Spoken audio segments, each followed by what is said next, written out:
اور اس رات میں قبرستان جانے کا مسئلہ یہ بھی معرکۃ العراء مسئلہ بنا ہوا ہے. تو یاد رکھیں جس روایت میں نبی صلی اللہ علیہ وسلم کے بارے میں آتا ہے، حضرت عائشہ کی روایت کہ آپ صلی اللہ علیہ وسلم قبرستان گئے، تو سمجھیے بات کو، وہ روایت سنداً کمزور ہے.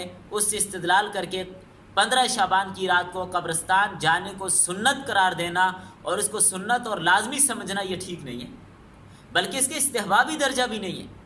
رہی بات یہ کہ آپ صلی اللہ علیہ وسلم قبرستان گئے تھے، چلیں وہ ضعیف روایت سامنے آ گئی، لیکن سمجھیں بات کو، آپ صلی اللہ علیہ وسلم کا معمول 15 شعبان کو قبرستان جانے کا نہیں تھا.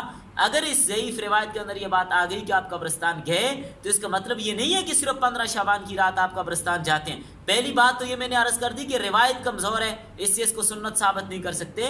دوسری بات یہ کہ نبی صلی اللہ علیہ وسلم کا معمول تھا کہ آپ صلی اللہ علیہ وسلم کبھی کبھار رات میں قبرستان جایا کرتے تھے. اور عائشہ کی باری میں قبرستان جانے سے شاید یہ بات معلوم ہوتی ہے کہ ان کا حجرہ جنت البقیع کے قریب تھا، تو وہاں سے آپ قبرستان چلے جایا کرتے تھے. کوئی 15 شعبان کے ساتھ خاص نہیں ہے کہ آپ 15 شعبان کی رات قبرستان جاتے ہو، آپ کا ویسے بھی معمول تھا. تو قبرستان جانے کا اللہ کے نبی نے حکم بھی دیا، اجازت بھی دی کہ قبرستان جاؤ تاکہ آپ کو موت کی یاد پیدا ہو.